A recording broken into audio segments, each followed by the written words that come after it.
Hey Tango, I know you were talking about needing terracotta in your build, which meant you were farming clay or buying it. And you did mention, right, this was all in one of your streams, you did mention that farming terracotta was a bit of a pain. So I did my best to automate it, which led to this bulky contraption here.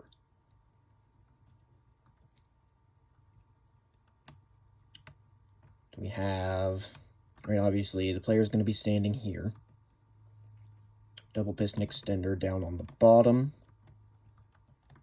Right, down here. And this piston feed tape, so when you put the dirt in, it'll detect that, turn it into mud, detect that, and then pull it out of the way and detect it. And then that thing gets pushed along onto this platform, where we have all the dripstone, so that it'll dry into clay. This can hold, there's about 13 times 12, 140, a little over 2 stacks before it fills up. I guess you'd just want to go with, I'm not sure the exact amount, 13 times 12, 144, 156.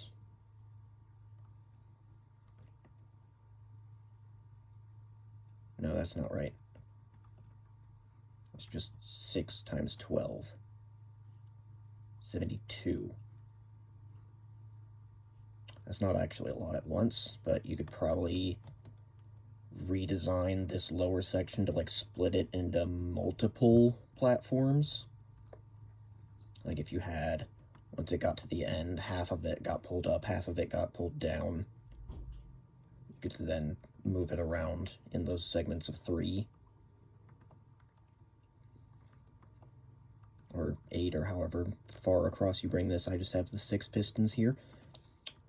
But so the piston feed tape, with glass or any transparent block will work, because we don't want any signals coming through that. When this observer is moved, it will update, which this one will detect.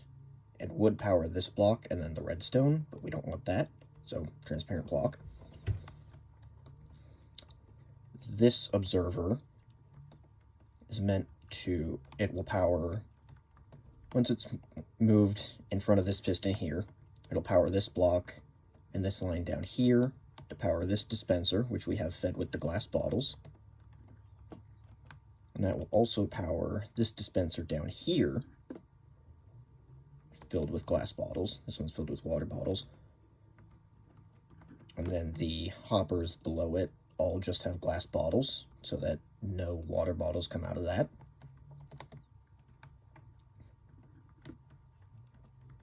And then once, you know, since this is filled with glass bottles, once it fills one with water, it'll just get picked up by the hopper down here, fed into an item elevator, brought up and back into this loop here.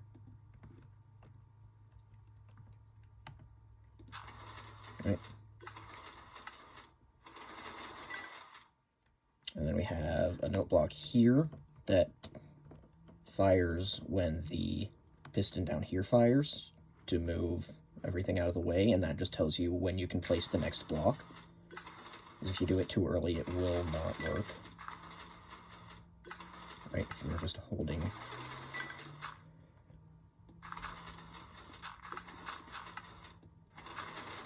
Right, you just hold down. See it. Yep.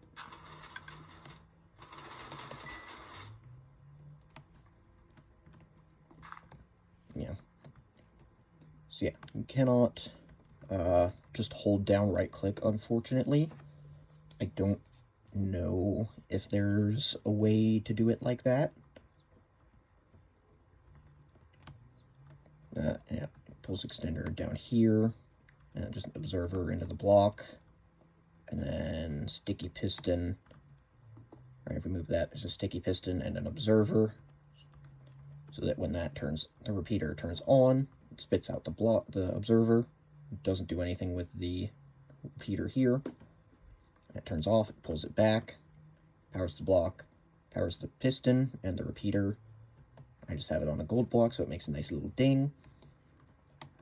And you can see while we've been doing this, one of them's already turned. There's already a clay block from all the mud. And then down at the end here, we just have a little way to detect that it is full. You're probably smart enough to figure out a better way than just having this. But otherwise, you're hoping that, right, if you wanted to put a redstone torch under this block, you would have to hope that this first mud block turned into clay before it got there, because otherwise it wouldn't.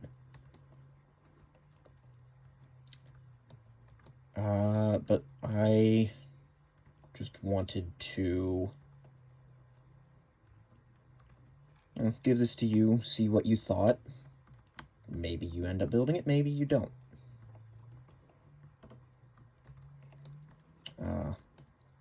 But I am actually fairly proud of having built it.